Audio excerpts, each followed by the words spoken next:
નમો અરિહંતાણં નમો સિદ્ધાણં નમો આયર્યાણં નમો ઉજ્જયાણં નમો લોયે સૌસાહુનમ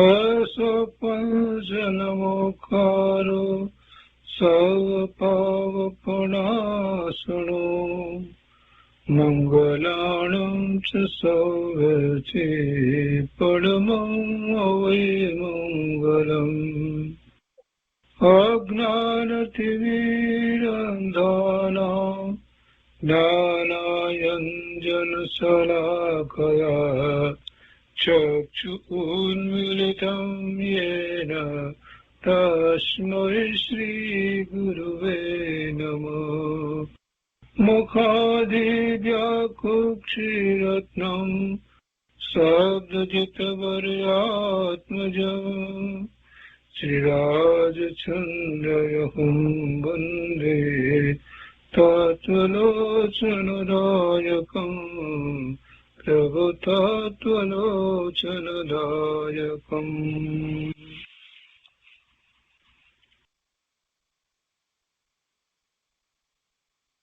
કૃપાળુદેવના વચનામૃતનો સ્વાધ્યાય. એમાં આપણે વ્યાખ્યાન સાર 2 નો સ્વાધ્યાય કરી રહ્યા છીએ. એનો 10મો ભાગ, 10મો બોલ, એની શરૂઆત કરી છે. ફરીથી લઈએ છીએ ત્યાંથી જ. મોરબી અષાઢ સુદ 13 ભૌમ સંવત 1956.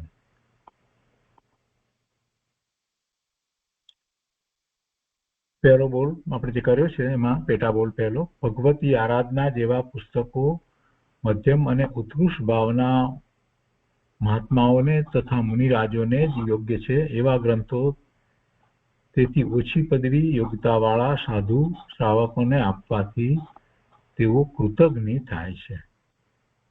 તેઓને તેથી ઉલટો અલાભ થાય છે. ખરા મુમુક્ષુઓને જ એ લાભકારી છે. આ આપણે સમજાય છીએ.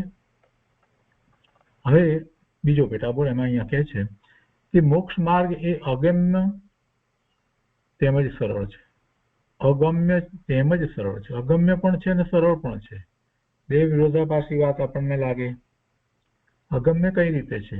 તો અહીંયા કહે છે કે માત્ર વિભાવ દશાને લીધે મતભેદો પડવાથી કોઈ પણ સ્થળે મોક્ષ માર્ગ સમજાય તેવું રહ્યું નથી. મતભેદો પડે છે અને પછી મતભેદમાં જ જીવ રહી જાય છે, એટલે પછી મોક્ષ માર્ગ ક્યાંથી સમજાય? અને મતભેદોનું કારણ એનો પોતાનો દોષ છે. એ વિભાવ દશા છે. વિભાવ દશા જીવ પોતે કરે છે. મૂળ સ્વરૂપ તો શુદ્ધ છે, પૂર્ણ છે, પવિત્ર છે, છતાંય વિભાવ દશા થાય તો એમાં કોનો દોષ? કોઈ એને વિભાવ દશા કરાવતું નથી. આ જીવ પોતે અનાદિનો વિભાવ દશામાં અનેક પ્રકારે પ્રવર્તન કરે છે અને શુભાશુભ ભાવોમાં પ્રવર્તન કરી અને ભવના ભ્રમણ કરી રહ્યો છે. એટલે એમાં એને મતભેદ, સાચું શું ખોટું શું એ બરાબર સ્પષ્ટ જાણતો નથી ને, એટલે જ એને મતભેદ છે.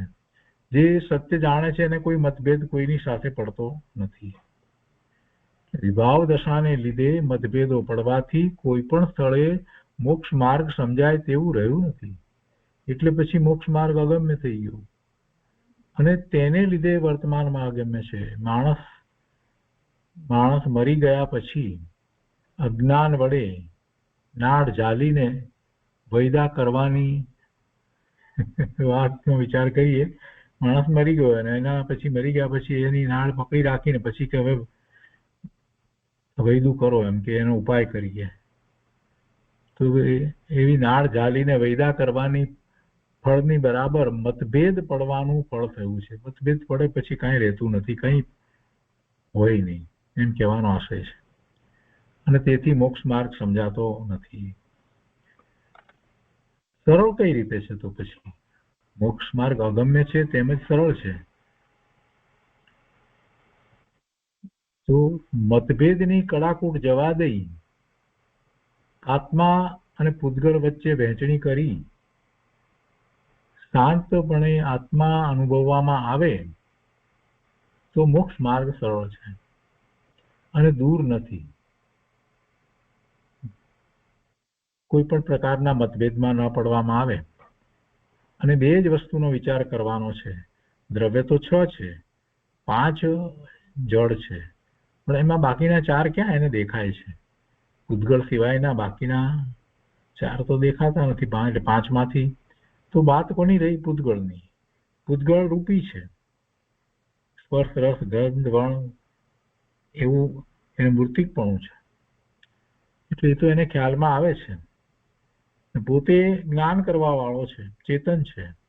તો એ ચેતન એ જ્યાં પૂતગળ છે એને એ સમજી લે બરાબર કે આ પૂતગળ છે, આ ચેતન આત્મા નથી.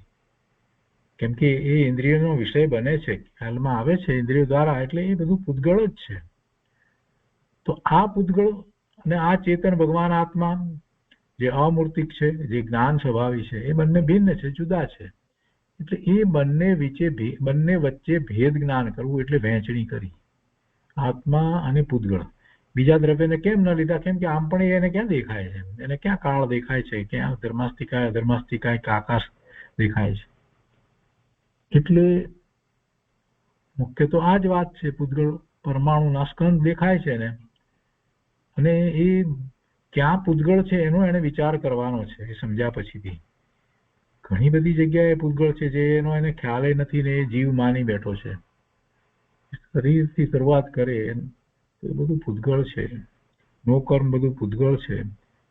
દ્રવ્ય કર્મ જે છે એ બધા પૂતગળ છે. એના ઉદયો જે છે એ બધું પૂતગળ રૂપે જ છે, બધું બીજું કાંઈ નથી. સમયસારમાં કેટલી બધી જગ્યાએ એને પૂતગળ કહી દીધું છે, પૂતગળ જનિત કહેવામાં આવ્યું છે. અને જે પોતે ચેતન ભગવાન આત્મા છે તે જ મોક્ષનું કારણ છે. એની દ્રષ્ટિ કરતા જ પોતાના પરિણામ નિર્મળ થાય છે. એટલે એનાથી બીજું બધું જુદું ભિન્ન છે. અને આ સિદ્ધ સમાન શુદ્ધ પૂર્ણ પવિત્ર એવો આ આત્મા, એને શરીર નથી, મન નથી, વાણી નથી, કારણ શરીર નથી, તેજસ શરીર નથી, એવો આ આત્મા. તો એનામાં તો અનંત ગુણ છે અને એના નિશ્ચિત અસંખ્યાત પ્રદેશ છે. સંખ્યાત પ્રદેશ તો છે, સંખ્યામાં ના આવે, પણ એ એટલા જ છે. એમાં કોઈ એક સમય એક પ્રદેશનો વધારો કે ઘટાડો ન થાય. અને એ એવી એની સત્તા છે. અનંત ગુણ એમાં રહ્યા છે દરેકે દરેક પ્રદેશે. અને એવી એ સત્તાની બહાર આ આત્મા પહોંચતો નથી, જતો નથી.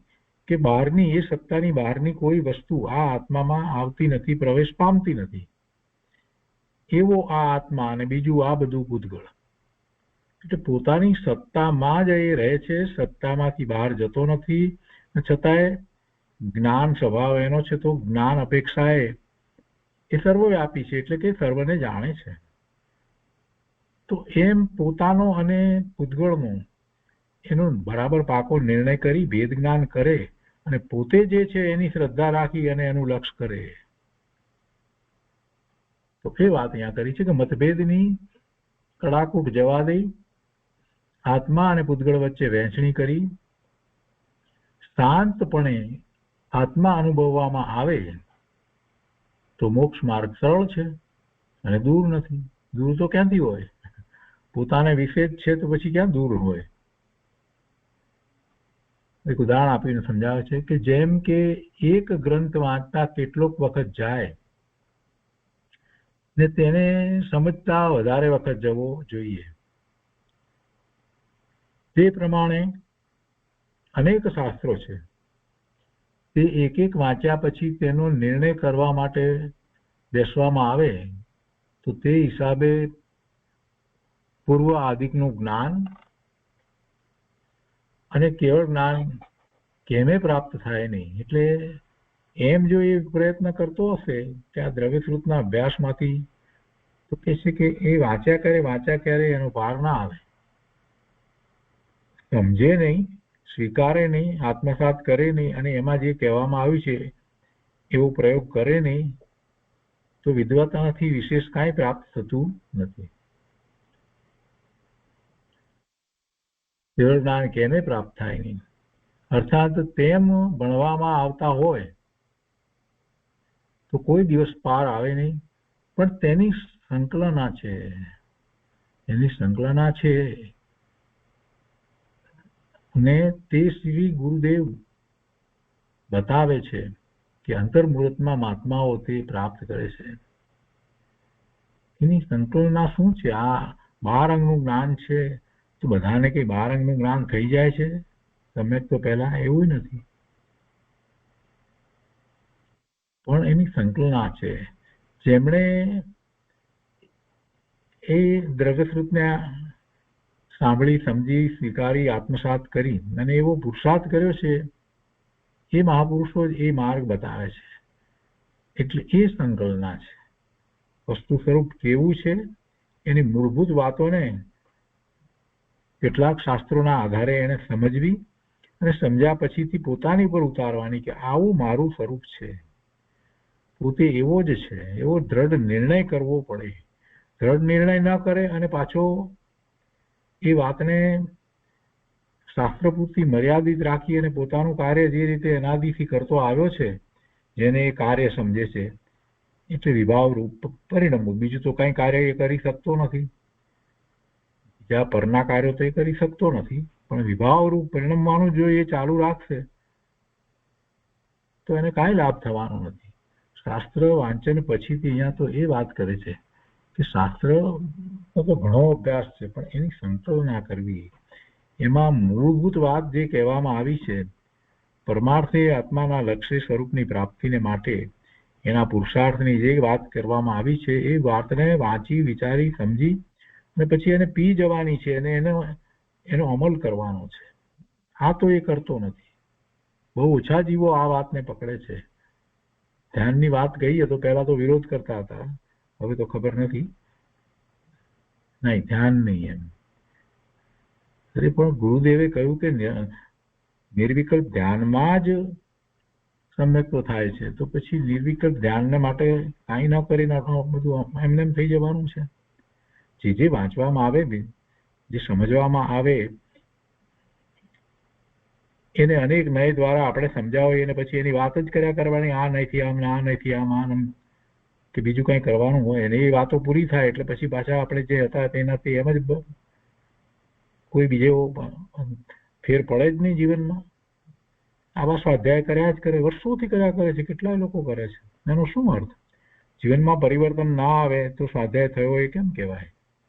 જીવનમાં પરિવર્તન આવવું જોઈએ. નિશ્ચયને પ્રધાન કથનોને માત્ર પકડી રાખે અને પછી કાંઈ બીજું કરે જ નહીં, એવો વ્યવહારનો લોપ કરવાની કોઈ વાત નથી હોતી. ધર્મ માર્ગમાં બધી વાતને સમજવાની, સ્વીકારવાની અને એમ આગળ વધવાનું હોય છે. એટલે સંકલનાની વાત કરી છે. જ્યાં જ્યાં જે યોગ્ય છે તે પ્રમાણે તે વસ્તુને પકડવાની અને એ રીતે એને પ્રયોગમાં મૂકવાની છે. એ ન કરે ત્યાં સુધી શું? અને એમ જે શ્રી ગુરુ જે રીતે બતાવે એ રીતે જ્યારે એ માર્ગે ચાલે છે તો એને સમ્યક દર્શન થાય અને આગળ વધી અને ચારિત્રનો પુરુષાર્થ થાય. એવા ચારિત્ર પુરુષાર્થની અંદર પણ એને એવા આચાર્ય ભગવાનની નિશ્રા પ્રાપ્ત થઈ હોય, પ્રભુની નિશ્રા પ્રાપ્ત થઈ હોય તો શ્રેણી ચડે છે. એટલે કે છે કે ને તે શ્રી ગુરુદેવ બતાવે છે કે અંતર્મુહૂર્તમાં મહાત્માઓ તે પ્રાપ્ત કરે છે. શું પ્રાપ્ત કરે છે? અંતર્મુહૂર્તની અંદર સંકલના અને સંકલનાથી આગળ વધીને ચારિત્ર, સમ્યક દર્શન અને પછી ચારિત્ર, અને ચારિત્રમાં અંતર્મુહૂર્તમાં તો એ 13મા ગુણસ્થાનની દશામાં આવી જાય છે. એ પછી ત્રીજો પેટાબોલ છે. એમાં કહે છે કે આ જીવે નવ પૂર્વ સુધી જ્ઞાન મેળવ્યું તો પણ કાંઈ સિદ્ધિ થઈ નહીં. તેનું કારણ વિમુખ દશાએ પરિણમવાનું છે. જો સન્મુખ દશાએ પરિણમ્યા હોય તો તત્ક્ષણ મુક્ત થાય. નવ પૂર્વનું જ્ઞાન, 12 અંગનું જ્ઞાન કહીએ છીએ ને, 12મા અંગમાં તો 14 પૂર્વ, એમાં એટલે 11 અંગનું અને 12મા અંગની અંદર 14 પૂર્વમાંથી 9 પૂર્વ સુધીનું જ્ઞાન કર્યું હોય એટલે સુધી, તો પણ કાંઈ સિદ્ધિ ન થઈ. તો કે કોઈકની અપેક્ષાએ જ વાત છે, પણ અભવ્યની અપેક્ષાએ વાત કહેવાય. એટલું જ્ઞાન કરે છતાં પણ ન થાય એવું ઉદાહરણ આપવામાં આવે છે. પણ સામાન્ય રીતે તો જે એવા શાસ્ત્રોનો અભ્યાસ કરે છે અને સમજપૂર્વક કરે છે એને તો સમ્યક તો પ્રાપ્ત થાય જ છે. અને અહીંયા એવો કહેવાનો આશય પણ નથી કે એવું આગમનું જ્ઞાન ન કરવું, એવો કહેવાનો કઈ આશય નથી. પણ એમને પણ એ સિદ્ધિ કેમ ન થઈ એનું કારણ સમજી અને આપણે આપણી ભૂલ સુધારવાની છે. એટલે અહીંયા આ રીતે કહ્યું છે કે આ જીવે નવ પૂર્વ સુધી જ્ઞાન મેળવ્યું તો પણ કઈ સિદ્ધિ થઈ નહીં, કઈ બધાએ કર્યું છે એવું નથી. આ જીવે એટલે કોઈક જીવે. તો તેનું કારણ વિમુખ દશાએ પરિણમવાનું છે. વિમુખ દશાએ પરિણમવું. અને વિમુખ દશાએ પરિણમ્યો એટલે શું? સ્વભાવ સન્મુખ થયો નહીં. આખું પરિણમન જે થયું એ પરના લક્ષ્ય થયું. અને પરના લક્ષ્ય થયું તો શુભભાવે એ થયો. આટલો બધો અભ્યાસ કર્યો હોય તો શુભભાવે થયો એટલે દેવની ગતિ થઈ, નવમી ગ્રહિક સુધી ગયો. પણ શુદ્ધ ભાવે થયું નહીં. શુદ્ધ ભાવે થવામાં એને સન્મુખ દશાએ પરિણમવું પડે. એટલે પોતાના સ્વભાવ સન્મુખ થઈ અને એનું પરિણમન થવું જોઈએ એ થયું નહીં.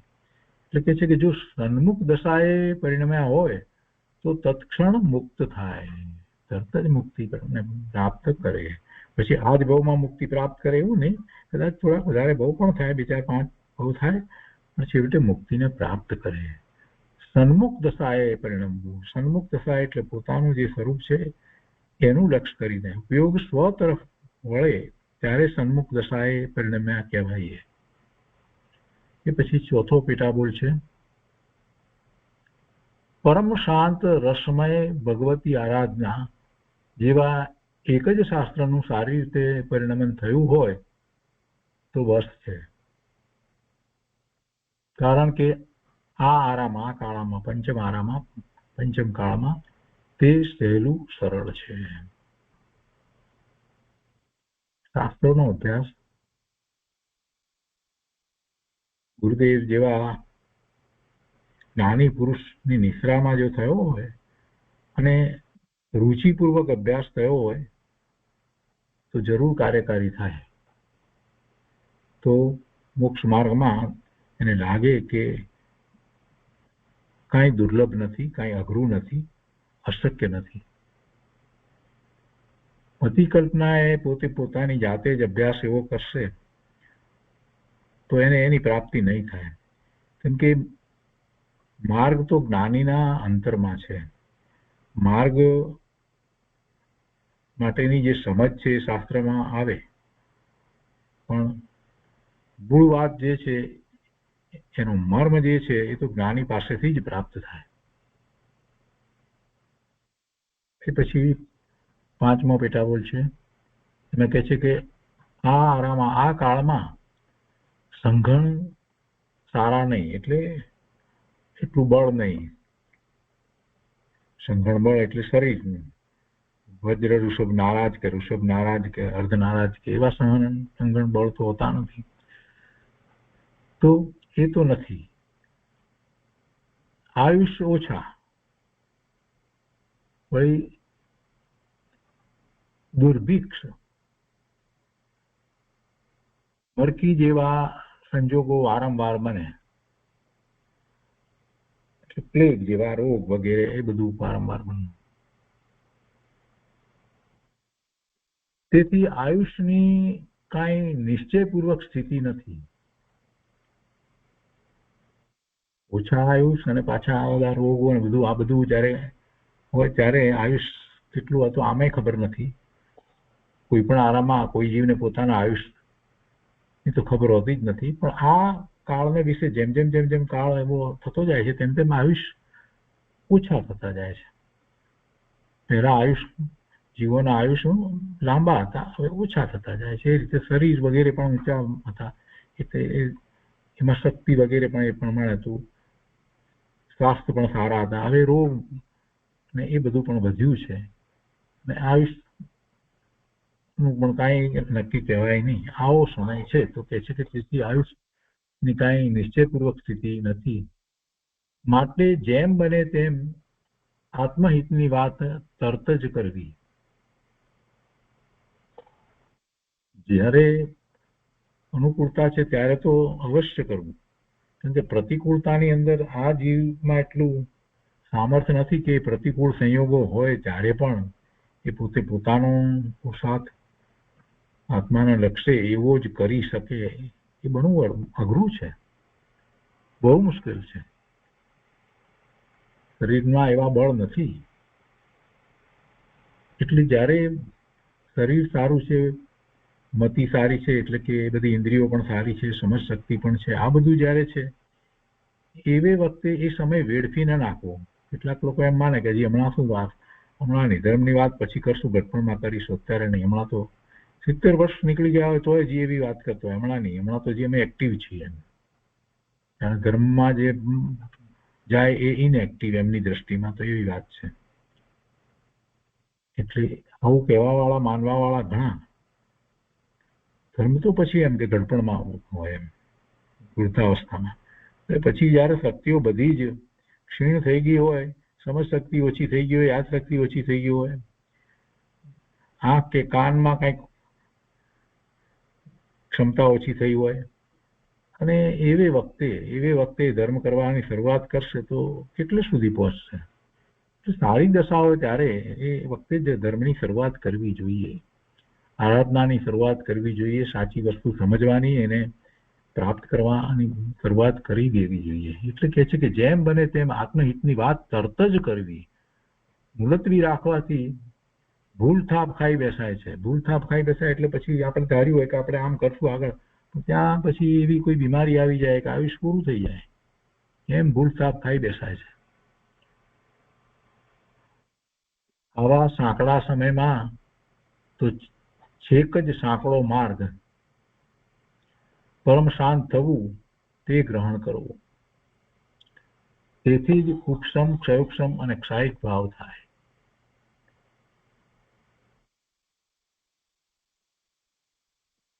સાંકડો તમે કહી દીધો છે.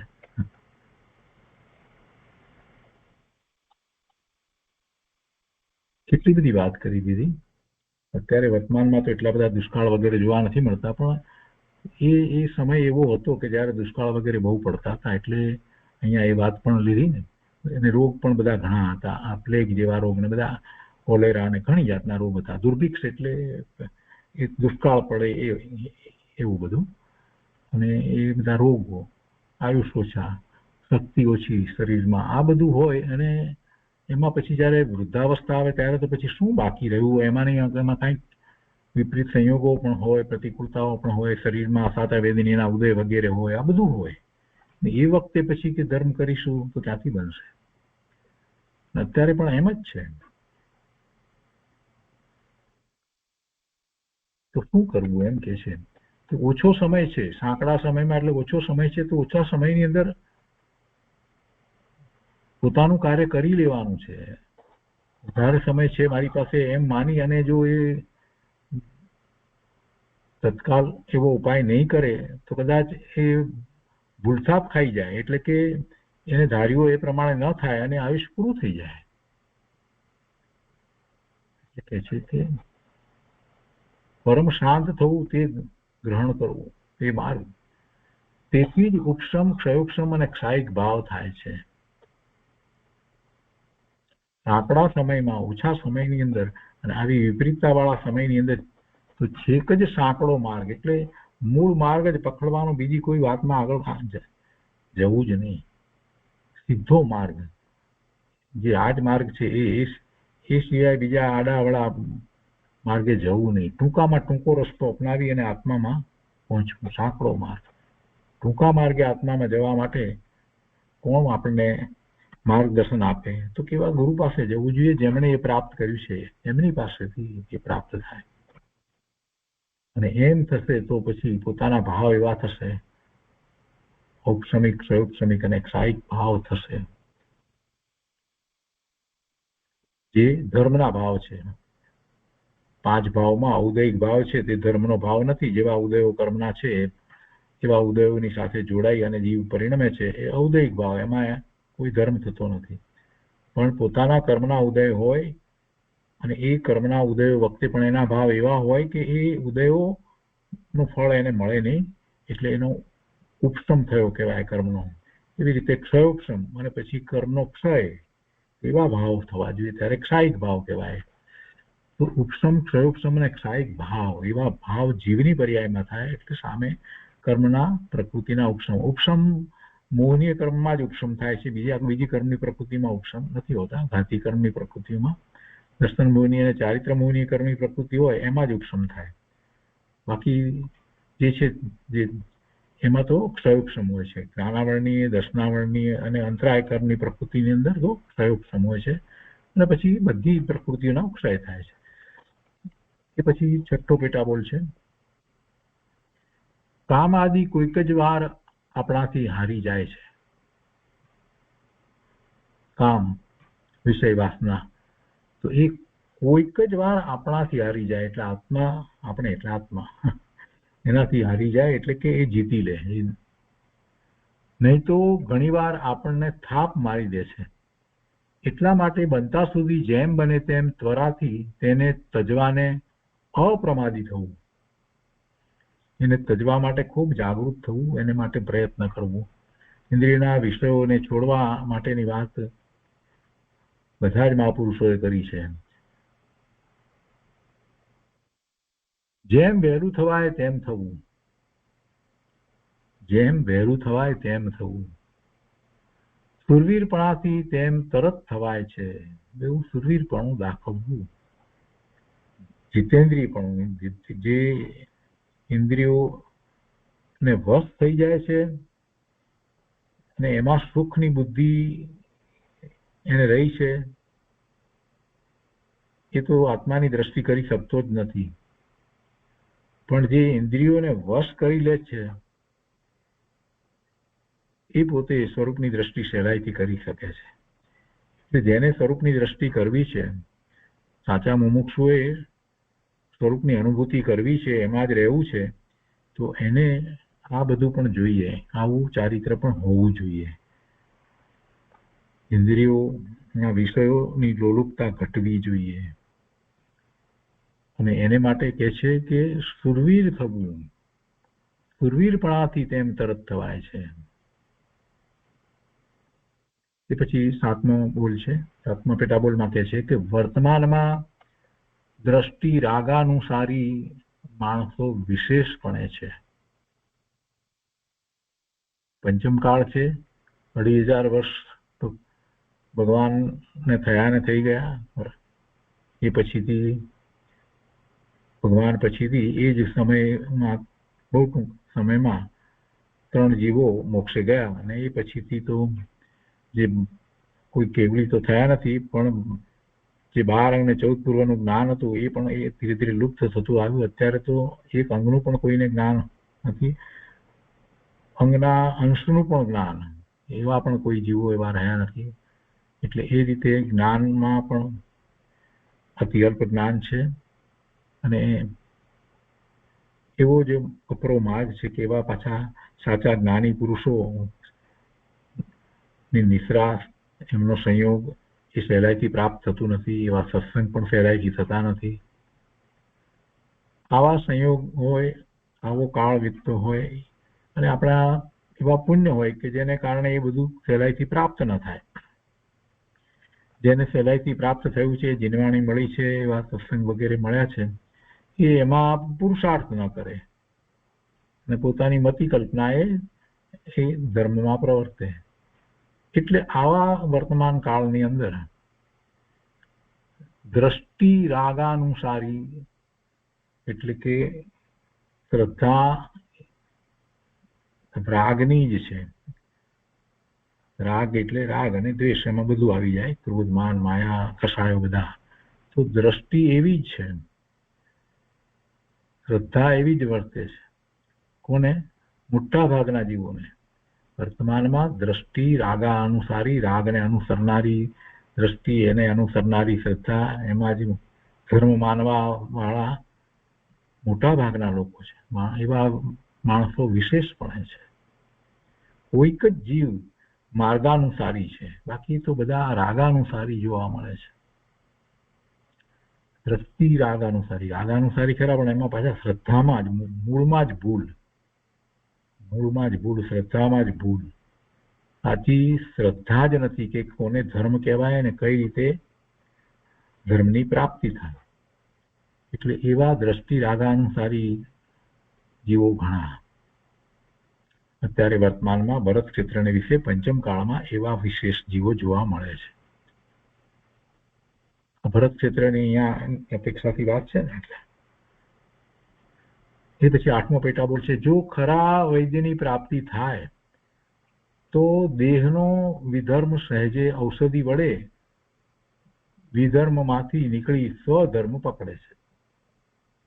સાચા વૈદ્ય હોય તો એ સાચું નિદાન કરી અને એ પ્રમાણે ઔષધિ આપે તો પછી શરીર જે છે એ નિરોગી થાય.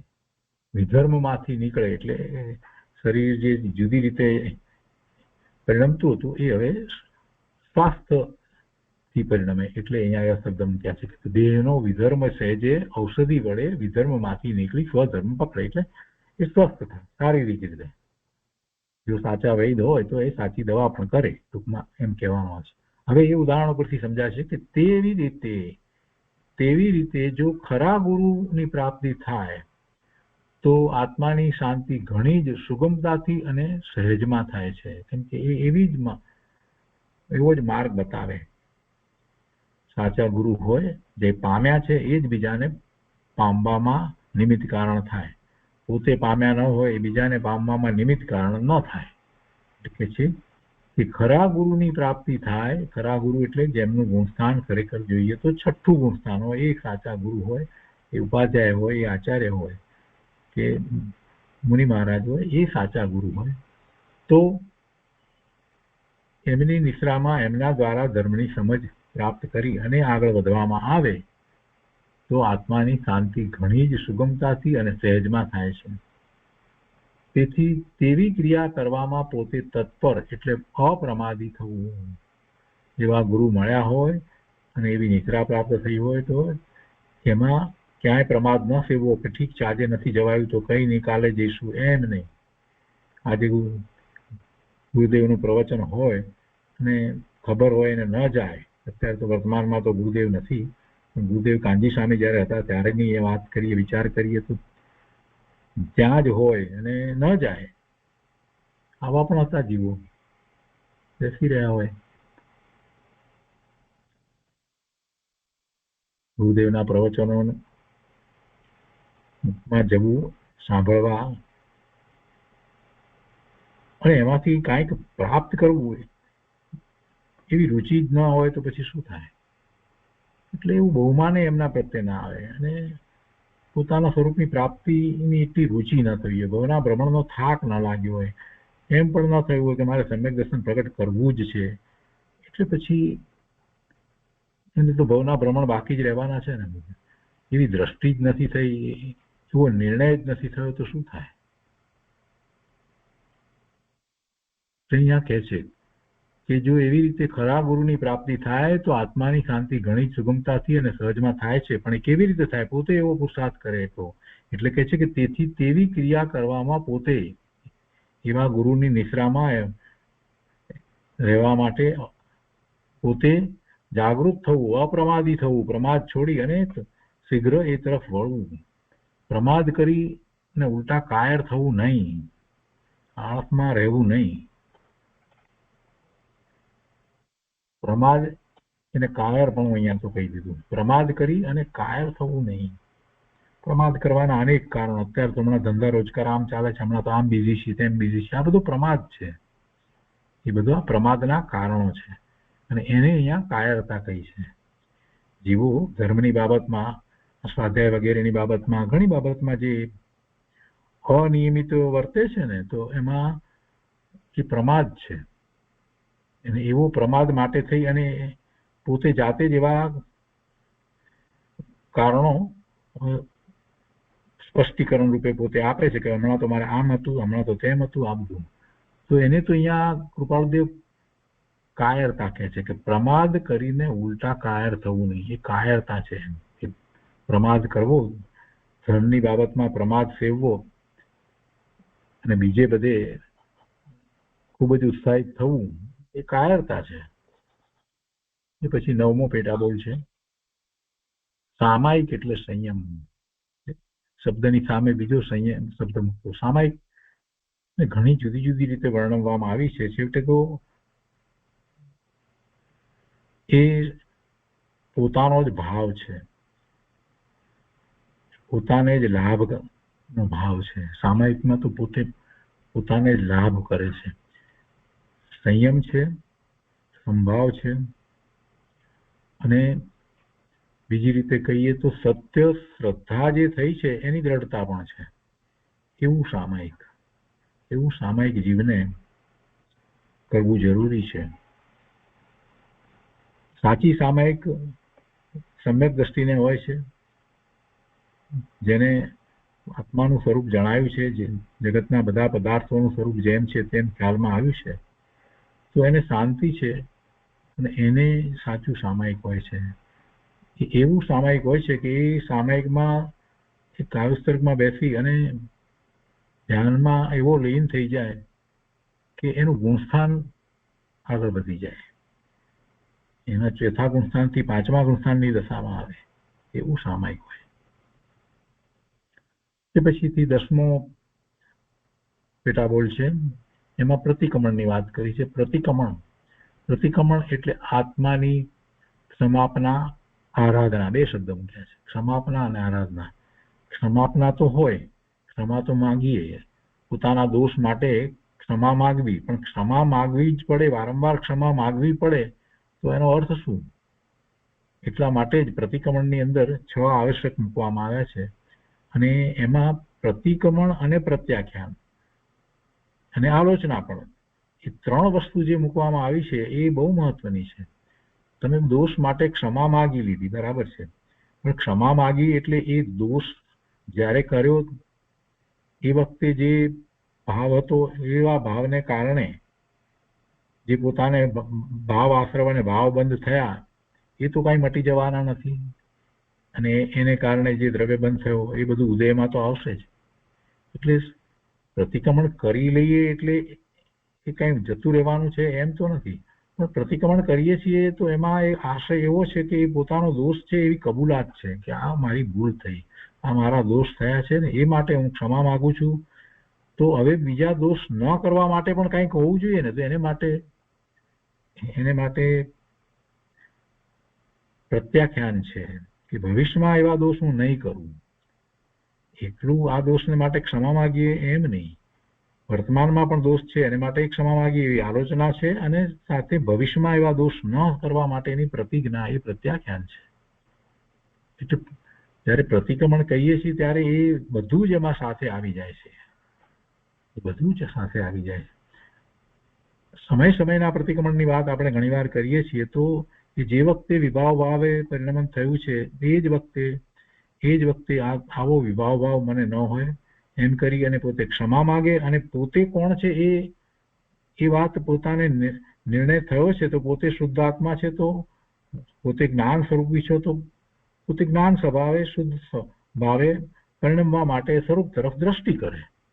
આ મારી ભૂલ થઈ, આવો દોષ થયો, આવો વિકલ્પ મને ના આવવો જોઈએ, અંતરમાં જે કંઈ વિકલ્પ આવ્યો હોય, જે વાત થઈ હોય અથવા એવો રિસ્પોન્સ અપાયો તો એ જ વખતે મિચ્છામિ દુક્કડમ, એ પરમાત્મા હું આપની સાક્ષી ક્ષમા માગું છું, અને આવો વિભાવ ભાવ એ મને શોભતો નથી, મારા ગુણને અનુસરી નથી, હું તો જ્ઞાન સ્વભાવી ભગવાન આત્મા છું. ઓમ બોલી અને સ્વરૂપનું લક્ષ્ય કરે, એટલે પેલી વાત આગળ લંબાય જ નહીં.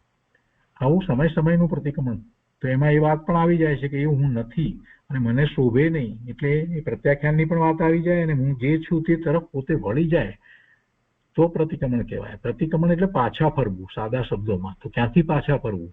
વિભાવ ભાવથી સ્વભાવ ભાવ તરફ પાછા ફરવું, એનું નામ પ્રતિક્રમણ છે.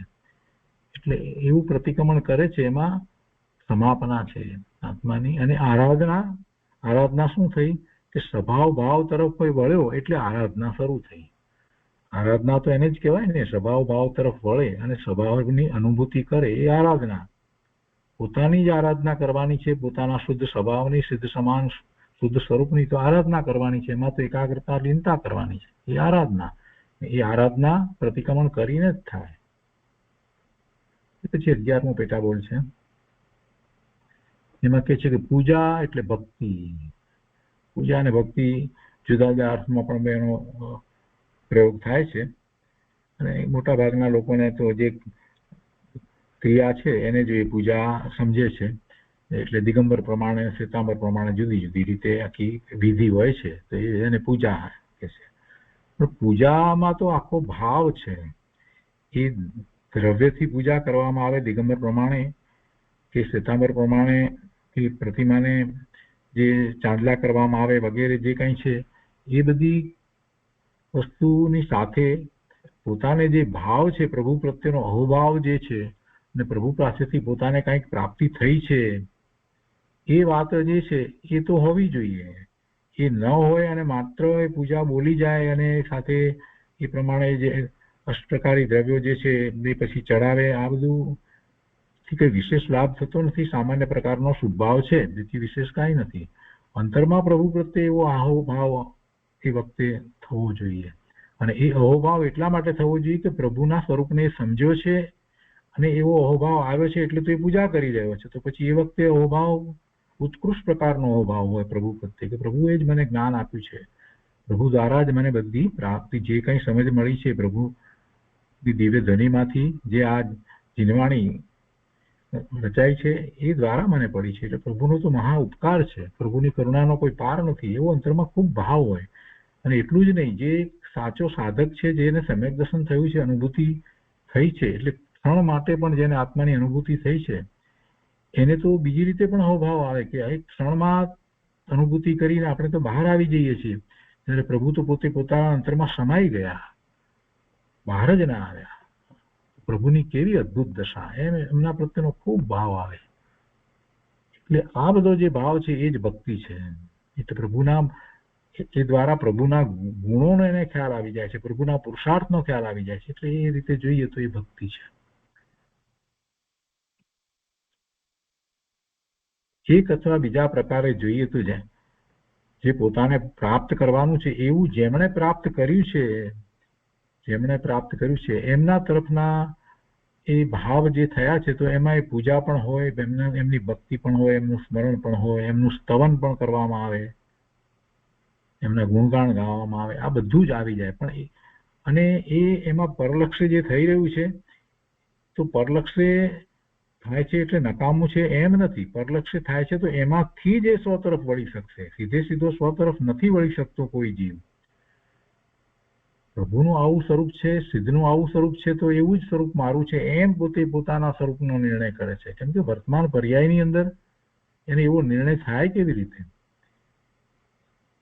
અને એવી જ રીતે પોતાને જે જ્ઞાન પ્રાપ્ત થાય છે તો એ દિવ્ય ધ્વનિ દ્વારા પ્રાપ્ત થાય છે. એટલે બધી રીતે છેવટે પ્રભુનું સ્મરણ કરે છે, કે પ્રભુના ગુણોનું સ્મરણ કરે છે, પ્રભુ પ્રત્યેનો અહોભાવ વ્યક્ત કરે છે. એ બધું કરતો થકો પછી એ પોતે પોતા તરફ વળે છે.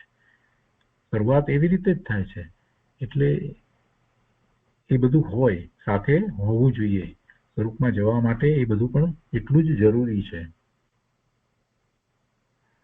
એ પછી 12મો પેટાબોલ છે કે જીન પૂજા, સામાયિક પ્રતિક્રમણ આદિ કેવા અનુક્રમે કરવા તે કહેતા એક પછી એક પ્રશ્ન ઉઠે અને તેનો કેમે પાર આવે તેમ નથી.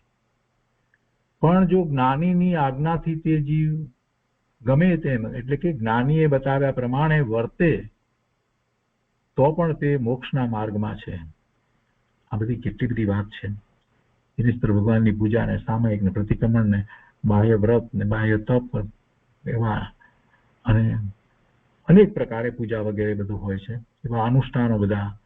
તો એ બધામાં એમ કે કયા અનુક્રમે કરવા, પહેલા શું કરવું પછી શું કરવું, આખા દિવસ દરમિયાનમાં એ જ બધામાં કેવી રીતે કેટલું કર્યા કરવું, તો કેટલા પ્રશ્ન ઉઠે. તો એ કહે છે કે એવું કરવા તે કહેતા એક પછી એક પ્રશ્ન ઉઠે અને તેનો કેમે પાર આવે તેમ નથી.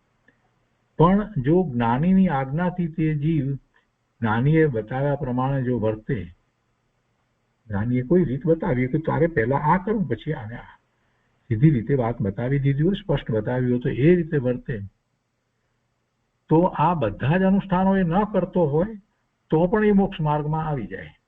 બધા જ અનુષ્ઠાનો એટલા બધા પ્રકારના બધા એ ન કરતો હોય, વિધિ વિધાનો પણ ન કરતો હોય, તો પણ એ મોક્ષ માર્ગમાં આવે.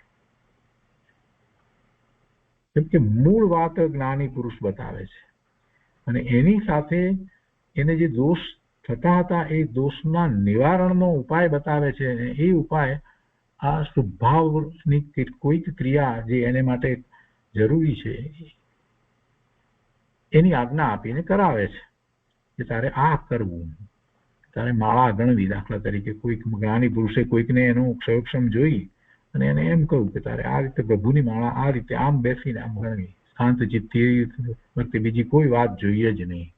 એટલે અને પ્રભુનું સ્મરણ કરે છે તો પ્રભુના સ્મરણ માટેની બીજી કેટલીક વાત કરે, અને પછી કહે છે કે એવો મારો આત્મા છે એમ તારે વારંવાર ઘૂંટવું. હવે બીજું બધું લાંબુ એને ના આવડતું હોય, એને બસ એ જ્ઞાની પુરુષની આજ્ઞામાં આમન્યામાં અને એને સમર્પિત થઈ અને એ જ રીતે આખો પુરુષાર્થ કરે તો સરળતાથી કેટલી બધી વસ્તુ પ્રાપ્ત થાય. તો એ રીતે આ બોલ છે, 12મો પેટા બોલ થયો. તો આજનો સ્વાધ્યાય આપણે અહીંયા સુધી રાખીએ છીએ.